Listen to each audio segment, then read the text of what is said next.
Hi guys, it's been fucking mental, the weather.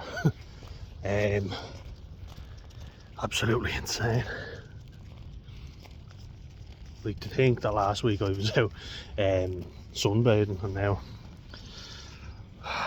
the grass is drenched. I'll show you now actually. Look at the puddles. It's actually just sitting on top of the water there. Madness. But I want to talk about while the rain has stopped and it's actually pretty peaceful around here, is the amygdala, right? So I want you to actually have sympathy for your amygdala and realise that it's actually there for a reason. It's there to keep you safe, alright? So I want you to rethink the way you think about your amygdala, right? Because most people think, oh, if only I could get rid of anxiety, fear and everything. You can't, and you shouldn't, because if you do that, you wouldn't be safe, you know. So I don't know about you, but I feel guilty mostly about situations that I didn't do something, you know. So if someone said something to me, I was like, I should have said this or I should have done that, but I froze up because I was anxious, you know, or feel guilty that I might have. Rare nowadays, but it used to be that I'd attack someone because they were attacking me. Usually my amygdala has done a great job of keeping me safe, in fairness to it. So thank you, lizard brain. It's done a fucking great job, in fairness, when I think of some of the situations I got myself into. So like, when I got myself into some really bad situations, I could have lashed out and hit someone, and that was more of them than it was me, and I weighed up the situation. Got myself out of the situation, and I was safe somehow. I don't know how, sometimes, to be honest with you, but I was fine. Like, it is there to keep you safe, and I want you to forgive your amygdala. His amygdala's gone mad now because there's a lot of dogs barking at him. Jesus. But if you think back, it's not very logical. It's not designed to be logical. Because if you start standing around questioning something, meanwhile fucking leopard or tiger comes along to eat you, then you're there going, oh fuck, you know, well, you know, what is this, or what species is it? And if you're observing it for too long, fucking shut up. There's my amygdala there for you. If you're standing around for too long observing, what happens is you go, fuck, I'm dead. So like, if you started to wait around, then you're in danger. You're not getting yourself out of it. Those fucking things, they're weighing. They're always just yapping at you, you know what I mean? One of them bitten my ankles before. I was like, oh, you're testing my patience. Because the old called an amygdala hijack, where I think I'm getting this right, but it's trying to reshape how you perceive the world, because obviously now there's a lot less threats. Like, I can go outside the house and there's not many threats, not compared to what they used to be. And so we still perceive stuff, you know, like social cues. And I think people who are highly anxious, they're more prone to pick up on little facial cues and tics and whatever. Because you're looking out for little signs, you know, you feel like you want to go back already? Jesus.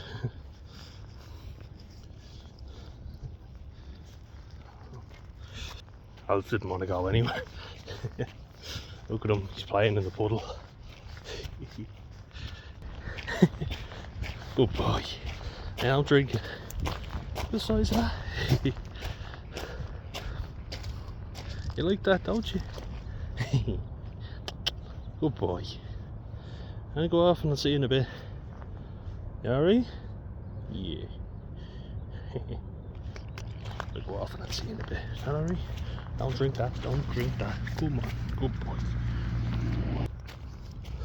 So, I was hoping to make a little short video, but you know, maybe maybe this warrants a longer discussion. Maybe.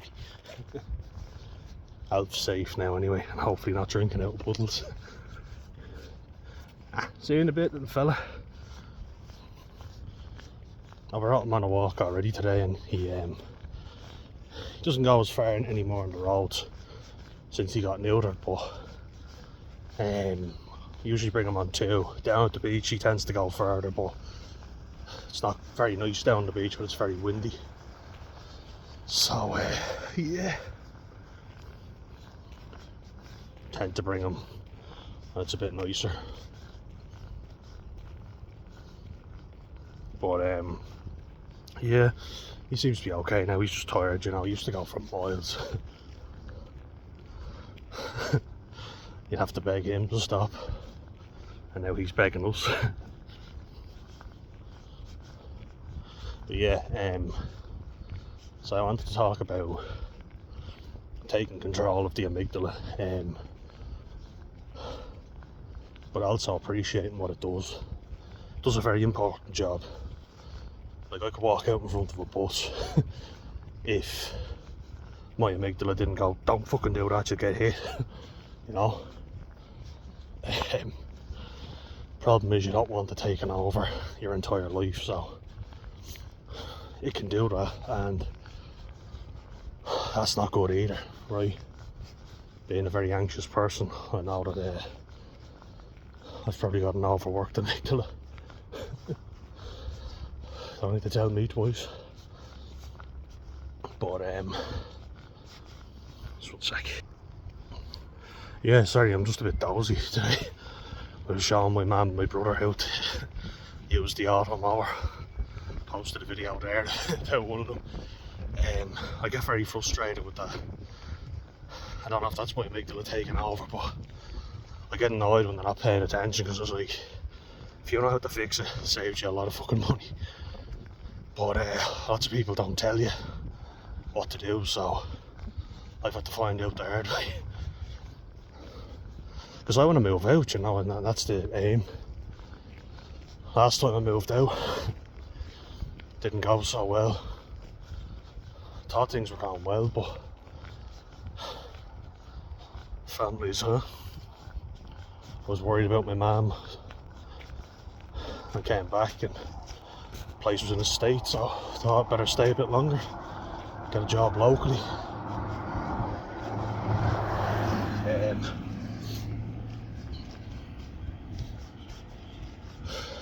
But yeah, it's as you can see, like, the amygdala rules over me. Very immediate fears, you know.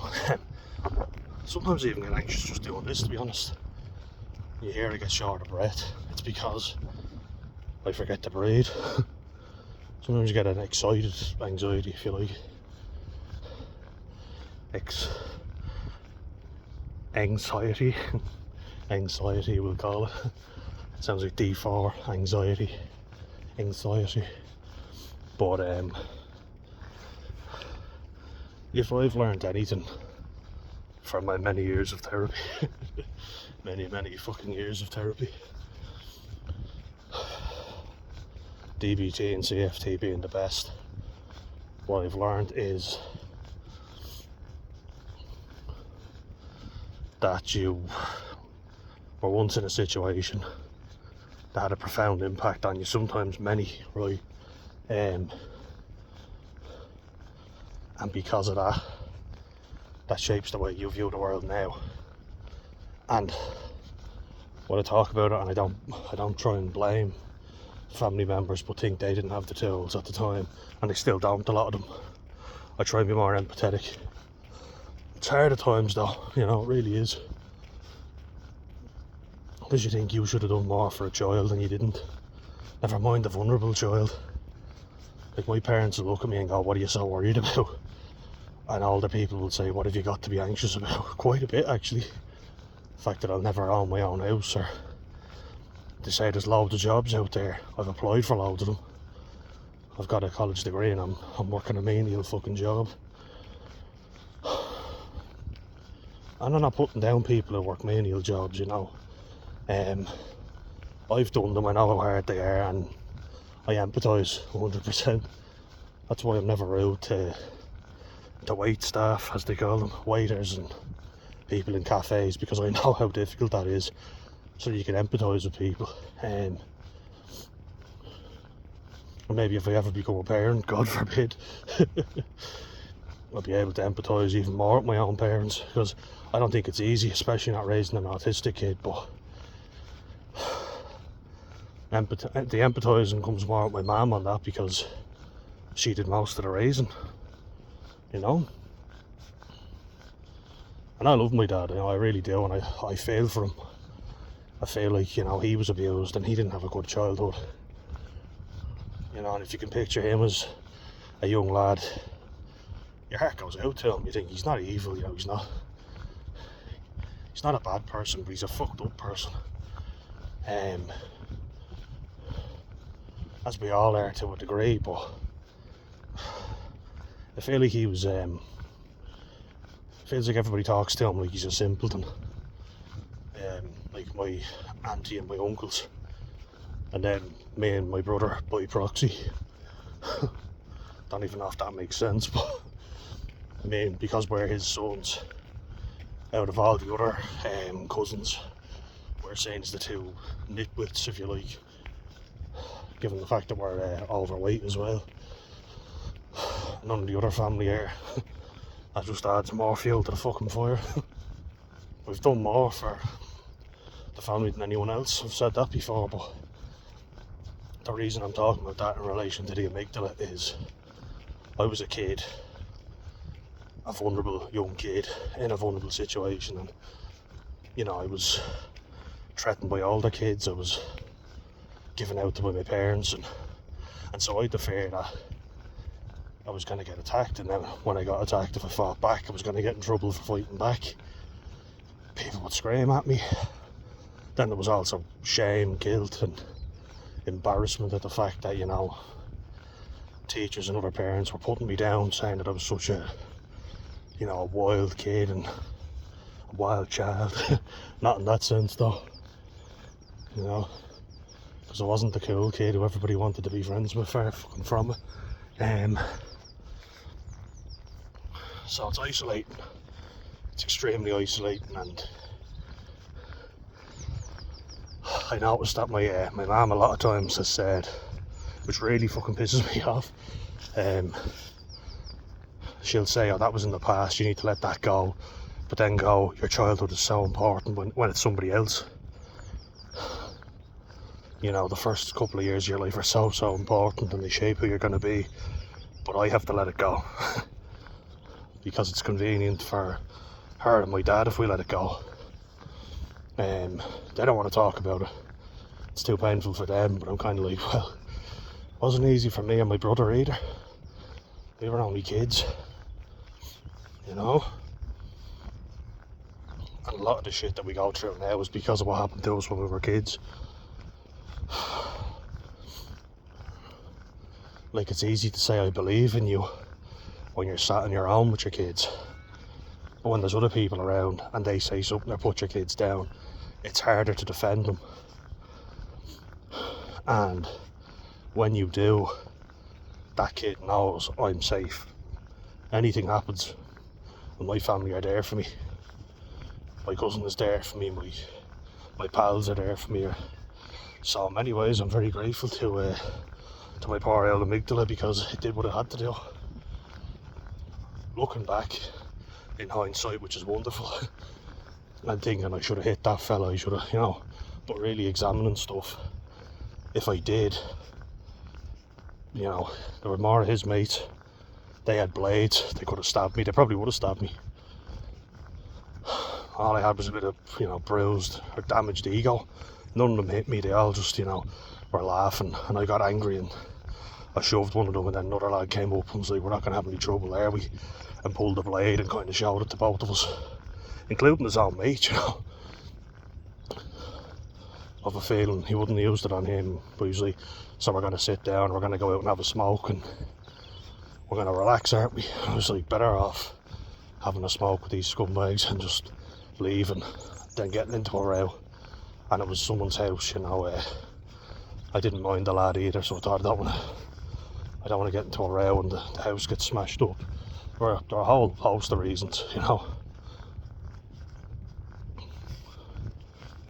But I want you to think, like, did I make it out alive? Am I safe? Did I lose any of my belongings?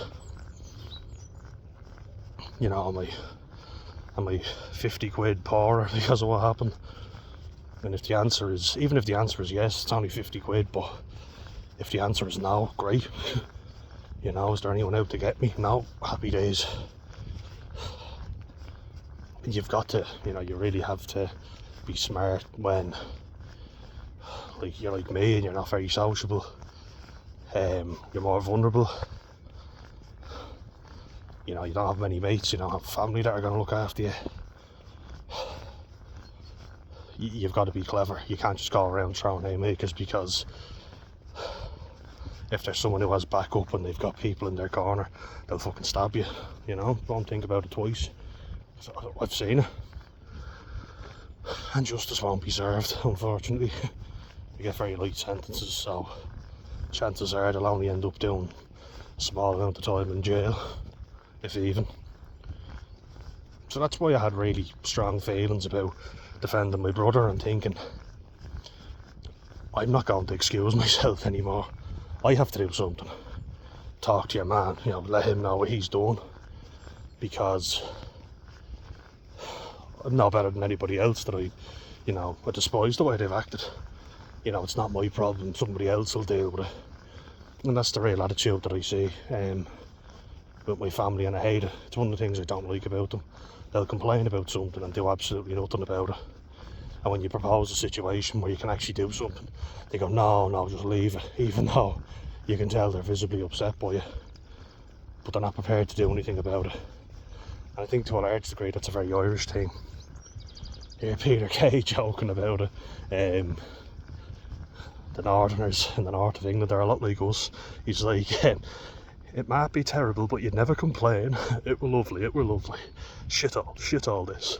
There's £5 for yourself, love. I love that. I think it's great. It's very accurate though, isn't it?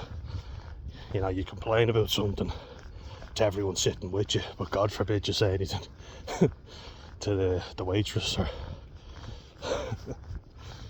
it's definitely, it's very Irish. You know, we do that a lot, and the English are very similar.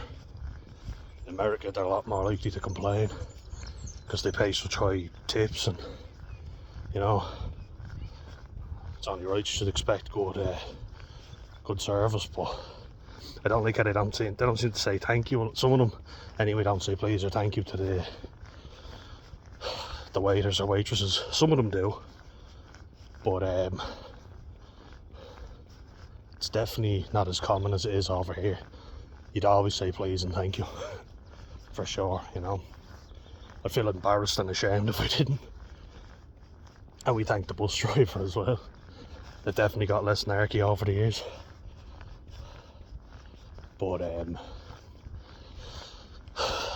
yeah, getting sidetracked as always.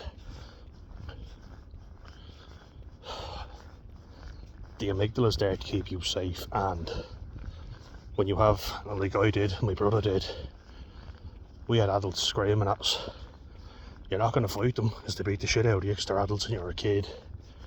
You're afraid, naturally, so you can run, you can freeze, you can try and fight, but it won't serve you very well.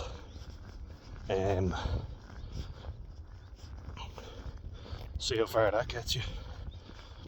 But of course we're men, so we're supposed to fight, aren't we? Running is a coward's option. But when I think about it, all my mates were, and I say mates, there's a lot of them that wouldn't have had my back in a fight, and I knew that, and my amygdala was clever. Again, thank you lizard brain.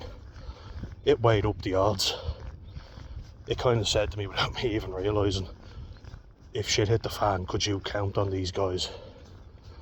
And I genuinely don't believe I could have done. So it did all that for me and kept me safe. You know what I mean?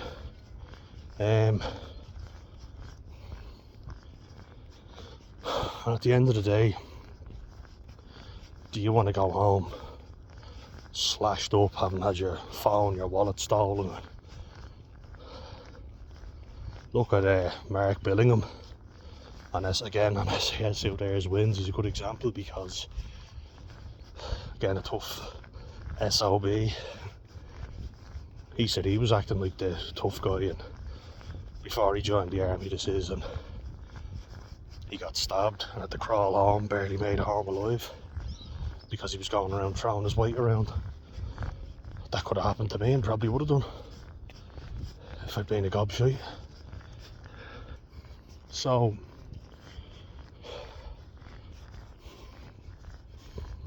my dad always said walk away, and lots of people always said sticks and stones, but I got called a lot of names, you know, and it does weigh on you. So that chips away at your self-esteem and you start to feel quite worthless, which definitely I did. I wouldn't let people take financial advantage of me, or so I was kind of thinking, now we got the sheep going off. Brilliant. Bye. Bye. How does a sheep say goodbye? Bye.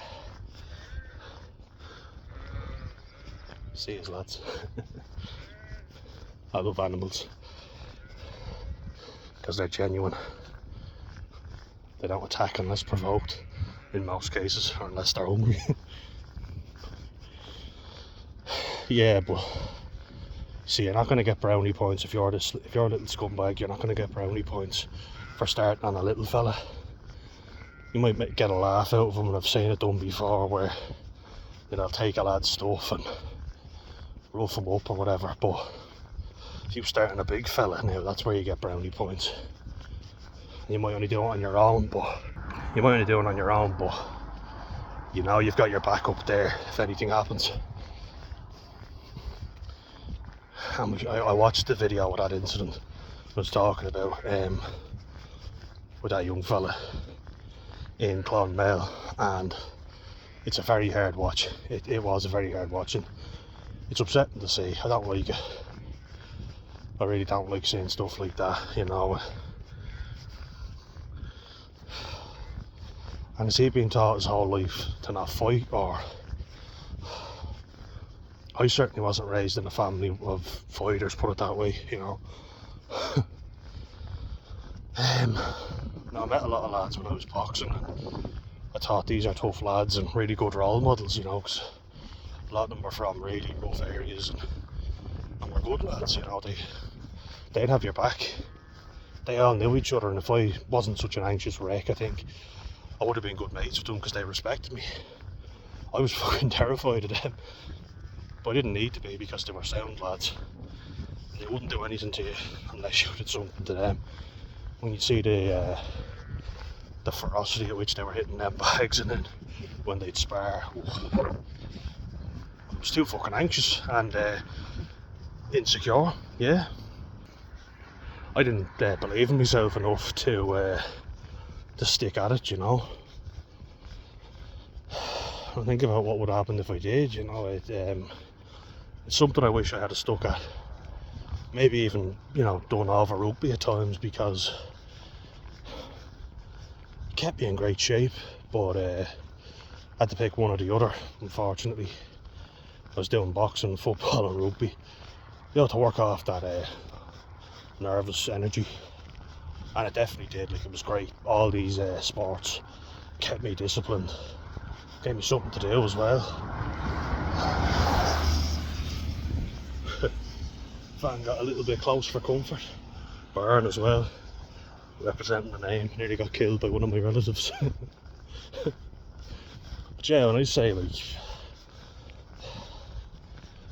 you don't learn to fight off the ground, you know what I mean? You don't pick it up off the ground. If you're raised in a very feminine environment, it's going to rub off on you. Or, you know, you can go off to a group. So if there's no one in your immediate family that teaches you how to fight, what you'll do is you might go out with a group of lads they weren't great human beings and they beat the shit out of you, and then you learn to defend yourself that way, which isn't ideal, but well, you learn to keep yourself safe.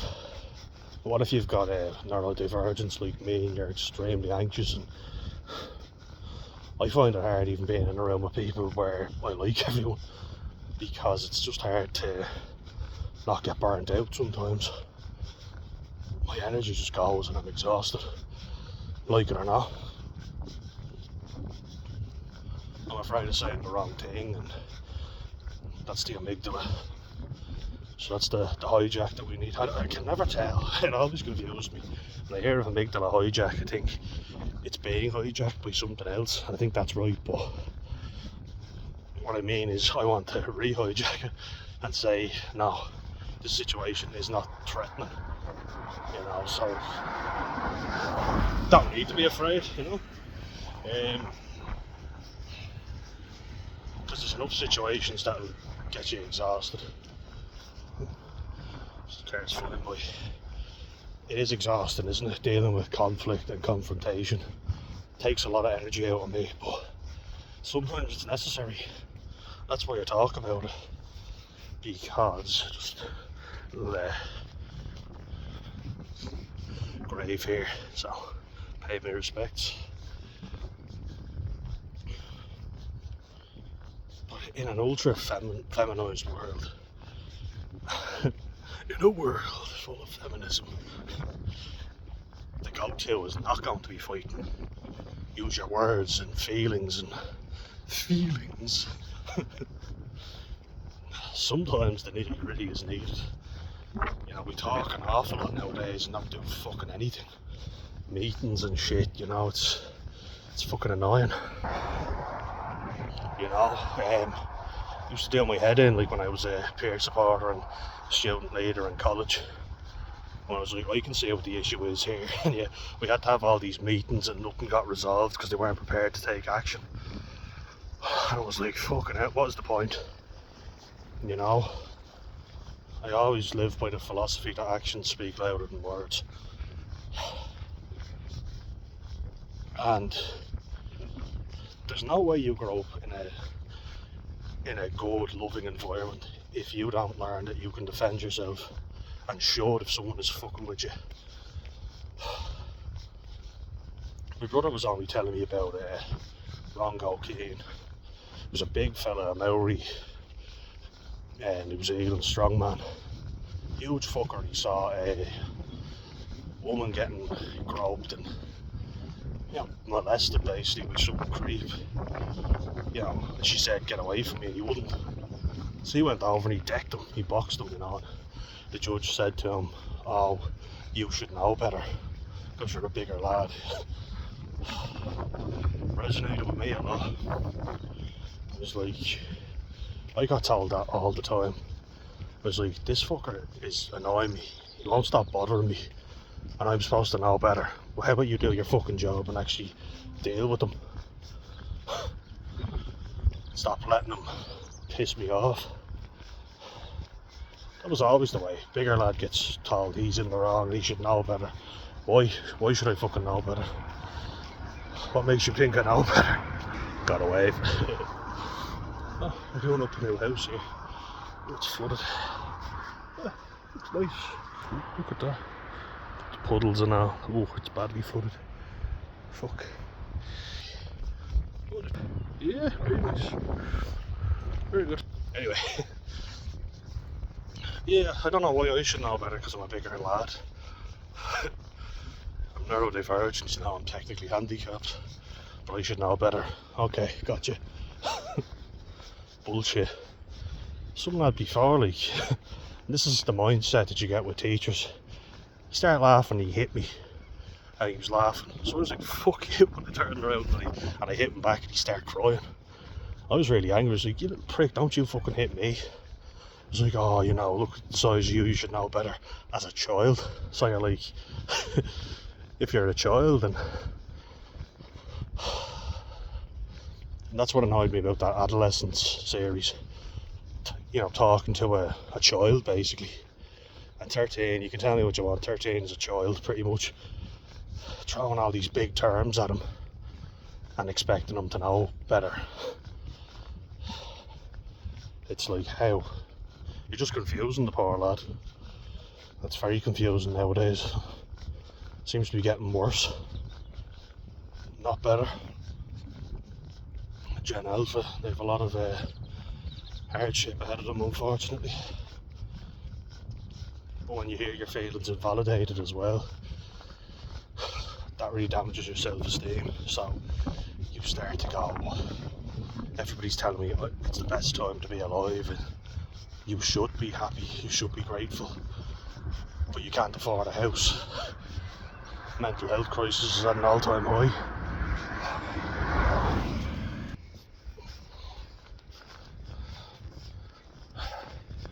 You know, so there was always an acceptance from people that times are shit, but we have each other.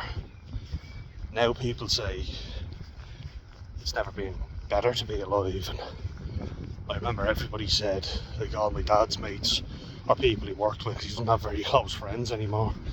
He alienates a lot of people. People who want to be friends with him have made an effort to be friends with him, but he just hasn't made the effort back, so they eventually stop bothering him, you know, which is only fair. Why would you? You know, you're not going to make an effort with someone who doesn't make any effort back. But what they all used to say was, sure, isn't it great, they'll all live much longer than we will. You know, they could live into their hundreds, your lads. And actually what you're hearing now is people from Gen Z, Generation Z, people born from 1997 to 2012, they're actually dying younger, and they're getting cancers younger than expected because of all the shit in the food, because there's so many toxins in all the food that we get now, loads of processed crap. So that's why a lot of us are anxious and depressed, because we're being told we should be grateful and life has never been easier, and there's a lot of evidence to the contrary. Contrary, you know. So it's never been, I would say it's never been a more invalidating time to be alive.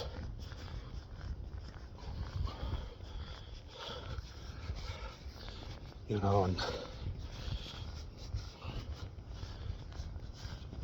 inflation is getting worse, and there's so much greed, and everyone's trying to maximise productivity, but fuck all is getting done because people aren't being trained right, you know. So everybody says training is great now, when it's not, and I've seen that firsthand. Nobody trains you on anything. They just expect you to walk in and know what you're doing. I haven't been trained properly in any job I've been in, I can safely say. I've been promised the world, you know, but don't get any proper training. And my mistake is actually showing initiative, because then I look like I'm capable, and I am to a degree, but I don't know how to explain it to someone, and they're like, oh, why don't you know? You should know. It's like, well, nobody fucking trained me.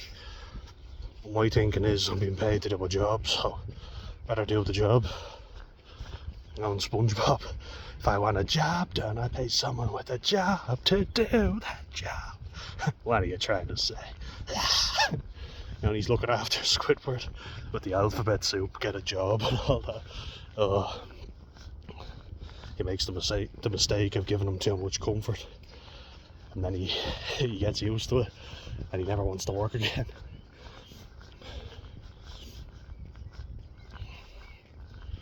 But yeah, like, bringing it back to the wonderful amygdala,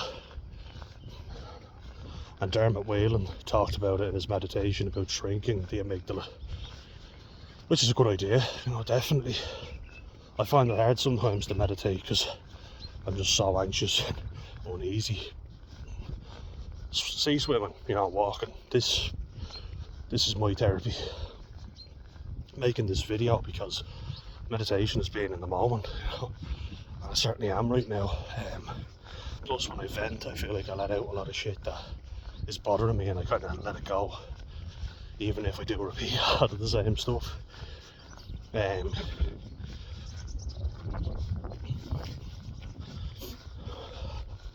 But that amygdala is there to keep you safe, so when you feel anxious in a crowd, that might be because you've been shunned by crowds. Makes sense, doesn't it? People making fun of you. And in my case, and my brother's case, that was definitely happening. It wasn't as if we were imagining it. It was happening. People were poking the bear or poking fun at us, even if they weren't physically doing anything. They'd say something and then start getting a laugh, and everybody'd be laughing. And we didn't have any self-worth because it wasn't instilled in us as kids, you know. And that's another thing. If you are raised in a healthy household, you then learn that these things are acceptable, these things aren't, and I won't tolerate them. Me and my brother tolerated dog's abuse because we were used to it. We thought that's what we deserved, which is not the sign of a good home environment, and it wasn't good. I always knew our mum loved us, but that only goes so far. Got another wave. Yeah, like, love does go a long way, so I do feel like I have a very addictive personality, so I could have definitely gone down the route of drugs, no doubt about it, and I did. Like, alcohol was my drug of choice because it's easy, you know. It's luckily my mum and my aunties, my dad said, if you ever get addicted to drugs, I'm washing my hands of you. It's a good warning though, and to be fair, I can understand. I never did, luckily. Relied heavily on drink at times. No wave there, dickheads. But yeah, I relied heavily on alcohol, and luckily I'm in land of the boozers. Couldn't pick a better country to be fond of a drink than Ireland. Nobody will bat an eyelid. You're worried if you don't drink. Yeah, that's definitely true. People definitely, they ask you so many questions if you say you're not drinking. Unbelievable. Not even that. When I said I wasn't, didn't even say I wasn't going back with the lads, because I was in Gorey Rugby Club, the clubhouse. I was having a few drinks there, and I didn't plan on going out anywhere afterwards. When a few of them have had a few drinks, they go, "Oh, are you coming back for more?" I was like, "I will see," and they're like, "Ah, boo." And look, I understand, you know, because I would have been the first to go, "Yeah, of course." Hey little fellas, show you them now. Hey lads, how are you? Happy Easter, fellas. There we go. Oh.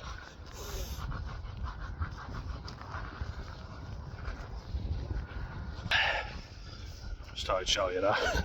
But yeah, I was the first lad to go back with them, you know, and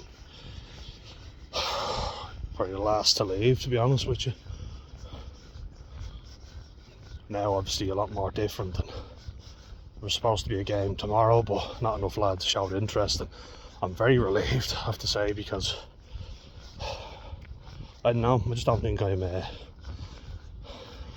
cut out to play anymore. Just the stress of getting up for it and the nerves I get before a game. I can never eat properly, and just not prepared to do it anymore. I always drink afterwards, and I enjoy doing it afterwards.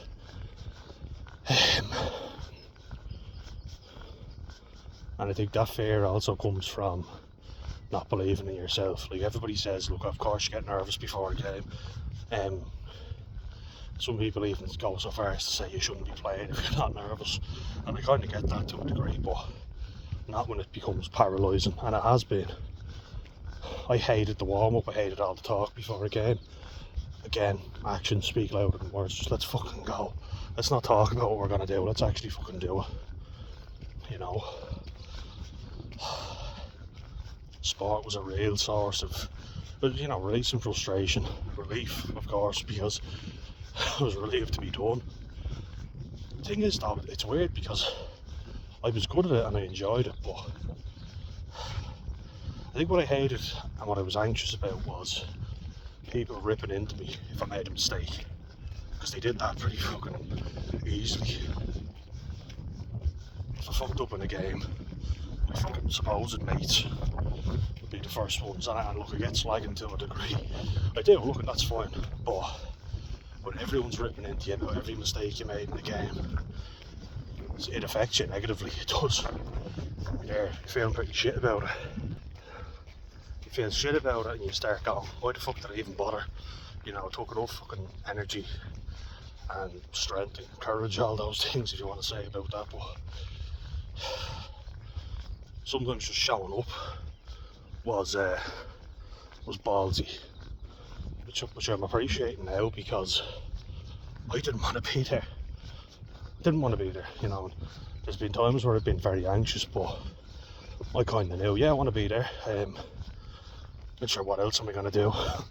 So that was kind of it as well. What else would you be doing on a weekend? Didn't want to really admit that, because it was like, well, sitting on my arse doing nothing. That's not an acceptable answer, is it? As much as that's what I wanted to fucking do. It's not good for you though either, so if you're off training or... But then again, there's probably plenty of, when I look back and analyse it, when I talk about, you know, what shapes you when you're a kid. If we ever played games that were, you know, out the north side, out in Kildare, anywhere basically that wasn't our clubhouse, and my mum was dropping us, she'd say, like, you know, wasn't I bringing you to your games and all doing that? She used to go mental. I hated going, because I knew she'd be going mental, screaming at us for not giving her directions fast enough. She wouldn't listen to the directions, so I literally said to her one day, I was like, can we just go home? I'm fucking too stressed to play a game now, because she was roaring at me when I was telling her the directions. Then, you know the way the sat navs on Google Maps fuck up a lot, so they tell you the wrong turn, or they don't tell you soon enough. And she's like, which is it? And she's roaring at you. I'm not paying attention. No appreciation that I can't fucking concentrate when she's screaming at me. But yeah, like, people seem to forget. They forget you're autistic when they're stressed, because it's their amygdala going, oh fuck it, I just want to get there now. So she's very anxious, you know. But really annoyed me about her. It was like, you're the one encouraging me to go and play. You want me to go and do it, but you're screaming at me for fucking directions, and I'm giving them to you. I don't know where we're going either. I'm just giving you the directions. It's not my fault you don't know your way around Dublin at all, or anywhere else, you know. Like, my dad would be kind of like a taxi. He knows loads of areas in Dublin, especially the inner city. Jesus, he knows everywhere. Although that gets that changes so often, but he knows his way around Dublin pretty well, to be fair to him. But then I talked about it before, him screaming at you, what you want me to do, hold your hand, just fucking get out and go. It's not helpful. Both of what they did wasn't helpful. And being a kid and you're stressed out to begin with, yeah, like, and I know people will say, oh, you're a kid, what have you got to be stressed? Fuck off. Lots. That's not fucking helpful, and there was a lot going on. So that's what I said to her. Look, if you don't want to bring me, just say it and we'll go home. I don't want to play now, I'm fucking sick of this shit, just let's go home. And then she'd scream at me, oh, we're here now, may as well go. You have to bring me out this way, so we're fucking going. I was like, fine, okay. I just wanted to go home.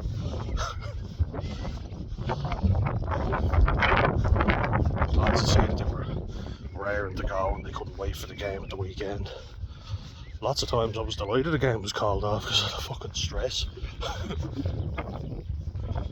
that's the thing, it's not as if I was one of the shittest fellas in the team. I won player of the year a few times, so I guess I think because I was good at it, that I must have loved it, but I don't know. Is that borderline traits or emotionally unstable traits, because you don't know who you are, so you'll put 100% effort into something thinking you like it, but then next minute you hate it. That seems to be quite common. So yeah, you probably Probably getting anxious just listening to me.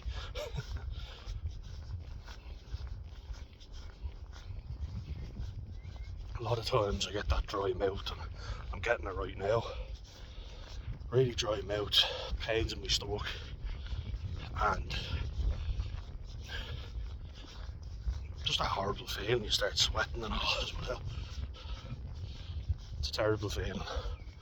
Then you don't sleep properly, then you're anxious the next day, you're tired. You drink more coffee, you get more anxious because there's more adrenaline being produced in your kidneys. Oh, vicious cycle. Very vicious. And it'll fuck you up long term, which it clearly has done for me. So I know people tell you, sport's great, play it, and they always just put a blanket over it, you have to go back to it. Everybody always said that. If I said I had to stop because it was too anxiety inducing, the immediate answer was, oh, what else are you going to do? You have to go back. Or there was always an aim of going back. And actually talking to my brother, we both said it didn't make us feel good. Like, we had many games when we were the best player on the pitch, and I'm not being cocky, we were. Especially my brother. We wouldn't appreciate that. What we'd noticed was the mistake. Because unfortunately, we tend to hone in on the negative more than the positive. Human beings, that is, not just me and my brother. That's unfortunately something that we all do, whether we like it or not. It's like 7. You have to have 7 good things to erase like 1 bad thing.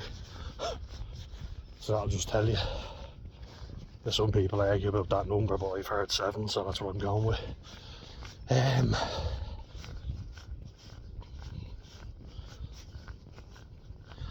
Yeah, like, I was beating myself up saying that I'm useless because I couldn't fix that epoxy auto mower. And then when I fixed it, I was relieved. I was like, fuck yeah, thank God. Now I don't feel so worthless. But then I'm like, oh, great, back to square one. I've nothing to feel shit about. I literally don't know what to do with myself. I'm not anxious. It's mad. I'm not comfortable being comfortable because I've been living in such a state of anxiety for so long. Any tips, guys? I'm genuinely not comfortable with being comfortable. It's mad. It's fucking mental. I don't get it at all. And then I'll literally be like, not today now, even today, like, I love being in the countryside and say I love it here, but it's not the environment. I love it here. It's that boy up there. But I did feel great. I said to myself, when we go out to play against Nace a few weeks back, I'm staying on the pitch. I'm not coming off. I'm not subbing myself off. If the coach subs me off, fine, but I'm not coming off. And I didn't, and I was delighted with myself because I thought, I don't want to have to come off. It was roll on, roll off subs, thank the Lord. Played 65 minutes and I was delighted. Really happy with myself. But I don't know. I think I fear that if I went out tomorrow and played, it was J4s anyway, 4th team against Portlaoise. They used to be much better opposition than Portlaoise. They are a very good side. It's not that, because I used to think, oh, it's the opposition, but no, it's me. I'm my own opposition. I'm not feeling great, and I know that if I go out drinking after the game, which I probably will, I will only feel worse. So there's a lot of shit I need to get done. There's a lot of stuff that I'm trying to get done at the moment, and if I drink right now, being in a very weird headspace, I'm not in the best headspace, but I've definitely got better tools at dealing with it. So drinking is the last thing I should be doing. And I said the last 3 weeks in a row, not the last 3 weeks, sorry, this will be my 3rd week without any alcohol. And previous to that, I hadn't had an awful lot, 4 pints one week, then 6 the previous week, and then about 10 the week before that. So it's not great, but spotting that trend and going, no, you need to rein it in. This isn't good. that's progress for sure, because I wouldn't have noticed it before and let it get out of hand. Next thing you know, you're miserable. Why? Because you're fucking drinking every week. It's not good for you. It's not good for you, you know. And every so often, if there's an event going on, fine, fair enough, but might make you have a bit of a good time and relax, but it's not realistically going to help you achieve any of your goals, put it that way. It's very rare that there's any goals you might have that alcohol will help you achieve. Maybe for an artiste or something, writing a song or working up the courage to ask someone out, maybe. That's definitely worked for me before, but then you have to go out when you're not drinking. Good luck with that.